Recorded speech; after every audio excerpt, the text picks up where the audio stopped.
Hey guys, crazy enough this has been my #1 requested video, so today we're going to go over how I package video games for Amazon FBA. To start out here, I have a few examples of games. I have a sealed game, I have a bundle with a controller and cables, 2 wireless controllers, and then some video game cartridges.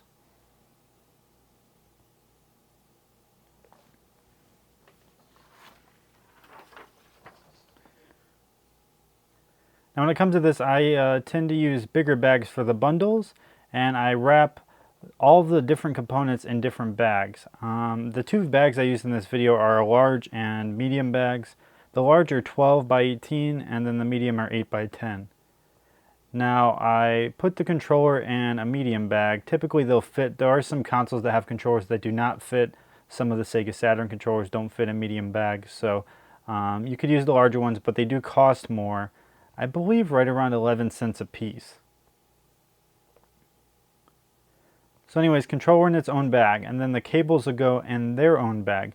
The reason I separate all these components this way is because it makes sure that the console, the controller, none of this stuff is scratched up by the other components. If I were to throw all these in one bag, there is the likelihood that, the plug might scratch something, or controller joystick might get damaged, or anything of that nature. The whole idea here is to eliminate the possibility of scuffing and dust getting in the video games.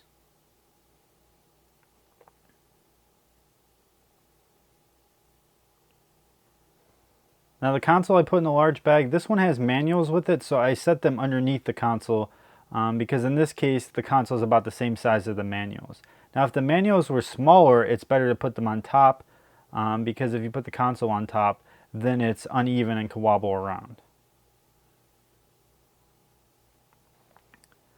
Also, you should note that the larger bags here have the suffocation warning printed on them, whereas these medium bags do not. So when I do bundles, I usually put the controller right on top, and then I put the cables in the front. The cables almost act as cushioning for the most part, but I don't try and shove them on top of the console. Instead, just put them there and then create a fold when you seal it and make it nice and tight so nothing's moving around. So now you can see here I have a nice bundle. You can try and push some of the air out if you want. Sometimes I cut a little hole in the corner to get all of the air out so it's not a giant bubble full of air. And it looks nice. It's a nice bundle. You'll notice that I don't individually wrap things in bubble wrap. I'll explain why towards the end of the video. Here I have 2 wireless controllers. They'll fit perfectly in a medium bag. All you have to do is set them in there. If you can fit them wide, sometimes the controllers will fit wide, then you can roll it up much tighter than if you fit them long ways like this. And that's about it. It's pretty simple. There's no special technique here. Make sure on these bags though, suffocation warning label does get put on them at some point. You don't want to send them in without it because they might reject your shipment and charge you extra processing fees.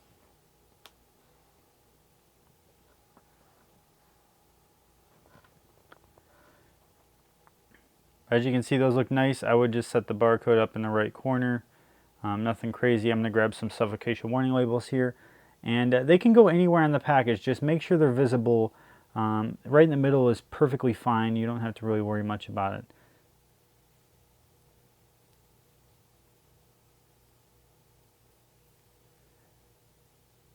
Now for cartridges, these medium bags are perfect. They're actually the reason I started purchasing these. And you put a cartridge in here and you pull the label off and you can just roll it completely up. It's really nice. As you can see, I screw it up here and I put it in long ways by accident. But if you put it in wide, it'll roll up nicely, perfectly, like 2.5 times, and it seals on the back every time. There's little wasted space, and so that's why I use these for this. I really enjoy the fact that they fit perfectly on cartridges, and I send a lot of cartridges in. Now the links to all the supplies will be down below. I actually get most of my poly bags from eBay and not Amazon, so you can follow the links in the description.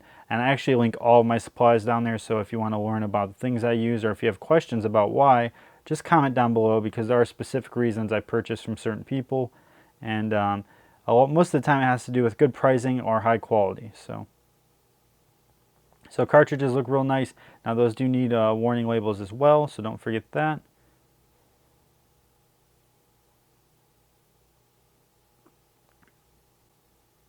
Now the sealed game, you're just going to put a barcode over the back barcode, which will be covering the original UPC.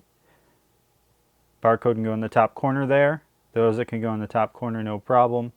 On the cartridges, it can go in the front top corner. There's no specific place you need to put the barcode unless there's a barcode on the back. Alright guys, let's pause this video for a second and talk about some misconceptions that people have been hearing. I don't know where, hopefully not YouTube, but I wouldn't be surprised at this point. And let's talk about what actually has to happen here to protect your items. And when I say what has to happen, I'm saying according to Amazon's policies. I don't give a shit about the fact that you're worried about your item getting damaged, or you think it's being mishandled in the warehouse. These things are completely aside from the facts. The facts that matter are what is required by you according to Amazon, because that's what you're paying them to fulfill your items for. And that's what I care about. I care about the facts. I don't know that your stuff is being treated poorly at the warehouse. I don't know that it will ever get damaged during shipping. Can it happen? Sure. But is sitting there worrying about it going to fix anything? Absolutely not. So that's not what we're going to talk about here. Let's talk about the actual misconceptions. The number one misconception I hear is that all items need to pass a 3-foot drop test. Now this is a complete falsity, bullshit. If someone told you this, they're lying and they don't know what they're talking about. The only products whatsoever that have to pass a 3-foot drop test are items deemed fragile by Amazon, not by you, by Amazon. Amazon gets to deem if things are fragile or not. You have, no steer in this category at all. If they deem something fragile, whether you think it is or not, it doesn't matter. You have to follow those guidelines and they will be required to pass a drop test. Now those items are the ones that need to be bubble wrapped and packaged in a box or whatever is required according to them, which they'll give you notes on before you do your shipment. So just pay attention and you'll have no issues here. Aside from that, nothing is required at all to be safely packed for customer delivery. It only needs to be safely packed to get to the warehouse. And that is why I pack things in a very specific manner that you'll see right after this clip. Now this is very important to note. You pay Amazon to fulfill your products. Every bit of extra work you do to make their life easier does nothing for you at all. As long as it's within their guidelines, they're not going to ding you and you're going to have no issues. You don't need a package beyond this threshold, because if you do, you're wasting your own time and money. We're in business. Time and money is very important, so don't waste it on things that don't matter. Do not bubble wrap every item. Do not package everything to go to the customer once it gets to the warehouse. Do not worry about the 3-foot drop test unless they tell you otherwise. These types of things and these misconceptions are very frustrating. I answer them constantly. And the problem here is there's people giving out false information. I've scoured the requirements for shipping over and over. I've spent hours reading them. I've learned about them. I talked to someone who works at Amazon that I know about these things so I can get a good idea of what I'm actually talking about. And I promise you everything I tell you is true. If you go read their section on how to package things, they'll explain very straightforwardly that you only really need to get the things there safely. Aside from that, yes, things can be damaged in the warehouse. However, they do cover warehouse damage. Things can be stolen. Of course they can. Once they're checked in, if they're stolen or missing, you're fully covered. They've even covered customer damages for me when I called and talked to them about products. They're very open-minded to these things and they help a lot. As a matter of fact, I talked to Amazon yesterday because they accidentally shipped someone the wrong item and I got a negative feedback and they removed it in a couple of minutes. So they're very helpful. If you have any questions, just call and ask. Talk to somebody. Read the requirements. Read all of the rules. It's not as complicated as you think, I promise you. And here's how I package video games to go and ship in the box. It's a lot more simple than you'd think. And I use sheets of bubble wrap over individually bubble wrapping things. And I'll explain why more, but please watch. Hey guys, there's a couple exceptions to the rules I was talking about, and I did want to mention these really fast. So sorry I was going to cut there, but I want to mention these really quickly. If an item is deemed fragile by Amazon, it is required that it's either bubble wrapped or boxed and it passes a 3-foot drop test. Now they get to deem these things. Typically it's glass objects, electronics, those sorts of things. They choose, you do not. You'll have a warning before you do your shipment. Aside from that, plushes must be polybagged. No exceptions there. Every single plush doll must be polybagged. And then liquids must be double bagged. You can polybag them, but they have to be in 2 separate bags. So in one, sealed, then in another. They even mention like wrapping a band around the seal on the top so nothing leaks. And then there's a few other ones for different categories, but those are the major ones that you're going to fall into. Food is another one. You need to have a clear, readable expiration date on there. Or you can, if the expiration date on the package is in the right format, you can leave it, and certain foods need to be packaged a certain way. But you can go read more about that stuff all on the page. I'll link that down below as well. Now I have a bunch of stuff here that I end up packing. I just want to show a quick example of how I do that. But this is the part that a lot of people have controversy over. Anyways, I don't individually bubble wrap things. I put bubble wrap in the bottom of the box to start out. Then I'll lay things down that are strong and sturdy. Now this is kind of like a puzzle game sometimes because I tend to recycle boxes. I don't like to buy them. So I need to make things fit. Anyways, everything on this bottom level is very strong, very sturdy, and will hold up to a lot of force from above. I purposely pack this way. Now once I get a layer going, you'll see how I start to layer bubble wrap, and you can use crushed newspaper or anything like that. Now I have these very small games. These are going to go in the bottom and the side. The reason being they'll be protected by the height of the bottom objects, and they'll sit in the little crevices nice and neat. Now you don't necessarily want to put them in between two consoles because they can get crushed, but on the side they shouldn't really get crushed, and you can shove some stuff in there to make sure that nothing presses against them. See, now I put another layer of bubble wrap in here. Now this is protecting the stuff on the bottom from the next layer of stuff, and this is how I continuously pack. It'll be bubble wrap, layer of strong items, nice and flat, another layer of bubble wrap, and the idea here is to protect things thoroughly. Now you don't need to individually bubble wrap these things, and the main reason is you're responsible for getting these safely to the warehouse. You're not necessarily responsible for packaging these to get to the customer. Now this is a big misconception with FBA, and it's costing a lot of people a lot of money. So really pay attention to this.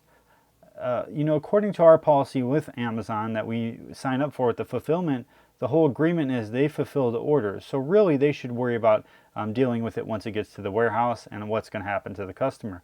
The only exception to this case ever is if Amazon requires you to prep it ahead, and there will be notes in your shipment that say, hey, this item's glass, please bubble wrap it. Hey, this item needs boxed, please box it.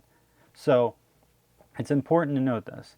Now, as you can see here, it's kind of like a puzzle game here. I just start fitting stuff in neatly. I make sure when I put flat games on top of other games that they're sitting flat as well. If not, you can end up with a cracked case. You want things to be sturdy and fit well.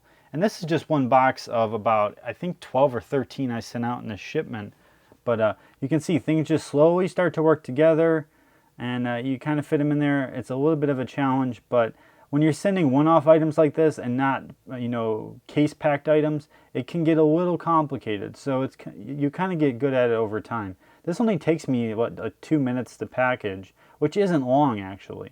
But it's also 2 minutes that I wouldn't need if I was sending in 200 sealed games, right? So it's important to note, but here you go, guys. You don't need to individually wrap things, and this is specifically why. And so now I'm checking to see if anything else will fit. Once the box is full, that bubble wrap I picked purposely so it can go over the top of everything, and then I will make sure that there is no void space. The number one really bad thing for shipments is void space. Do not leave any open areas when you're done packaging. Check, shake the box, make sure there's nothing moving around. Reason being, when there's void space, if something shifts, when the box is dropped or pushed around or anything happens to it, it then transfers all of that force right to the product, and then that product can easily break, especially when you're shipping in retro video games, controllers, etc. Void space is the number one reason things get broken. It has almost very little to do with the packing as long as the void space is filled. Now you see here, I'll check and make sure it's tight. If it's not, I'll continue to add wrapping. All of this stuff, should be noted, is recycled. Every single bit of it. Every bit of packing supplies I use in this video is recycled from shipments I snipe, and that's how it is always going to be. Now here I cover both the old labels with white labels. That's for two reasons. A, my address is on here and I don't want it on the video. B, you should cover all barcodes so they can't accidentally scan them. Now tape, I always tape the same way. I make sure it's nice and tight, but then I check the ends. If there's any gap there, push on the end of the box and then retape it. Luckily this one is pretty good. I check it and I shake it. Always shake your packages. Seriously, make sure there's no loose space in there. Now I had a couple of loose items here, so now I'm going to package those in a separate box. I have these much longer boxes. I check to make sure the phone will fit in there. And then in a case like this, where there's only a few items, typically I'd use a much smaller box. Unfortunately, I hadn't saved any smaller boxes recently, but I had these in for a specific item a long time ago, so they're just extra. In a case like this though, you want to make sure the bottom is covered so they don't get crushed, and then you want to cover all void space on top with just filler. It can be newspaper or bubble wrap or air pillows, but you have to remember Amazon does not allow you to send in packing peanuts. So make sure you do not fill your shipments with packing peanuts. You'll end up in a lot of crap because they really don't like that. And I understand they make a big mess. They're staticky and they can be a big pain in the ass. So make sure you're using the proper products when you ship them in so you don't get any extra fees or strikes on your account. Now here I just use squished newspaper. It works great as filler. I use it often because Amazon also accepts long singular sheets of paper. Newspaper is fitting within that description, so that works very well. So here I'll check to make sure it's nice and filled and tight. Nothing will be loose. I'll tape it really tight, that way there's no issues. And then always do the shake test.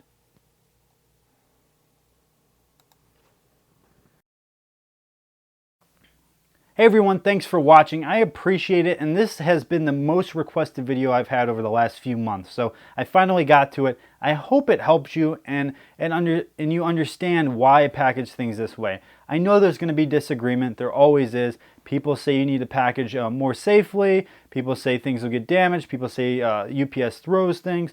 It goes on and on and on. But the fact of the matter is I've sent thousands of units to Amazon. Not one of them has been damaged shipping there, and everything that's been damaged after it got there has been fully refunded to me. So I have no concerns with this. I really don't. I think as long as you follow their guidelines and pay attention, you'll be in good hands. Anyways, if you want any of the supplies I used or you want to know about the supplies I used, the links are down below. If you purchase through any of the Amazon links or use my Amazon affiliate link, you directly support the channel, and I appreciate that so much. Seriously, I do. So if you want to do that, I would appreciate it very, very much. I do these videos for free because I enjoy helping. I really do. And it means so much when people support, comment, like, purchase through the affiliate links, and come back for every single video. So thanks guys so much. I hope this really did help you. If you have any questions, leave them down below. I'll get to all of them as usual. And feel free to join the conversation. You can comment about anything. If you're going to post down there and be negative, I promise you'll just get deleted, so don't worry about it. I have no time for nonsense and discussion about how people think I'm misinforming, which is not true. I spend so much time making sure the information I tell is the proper information ahead of time.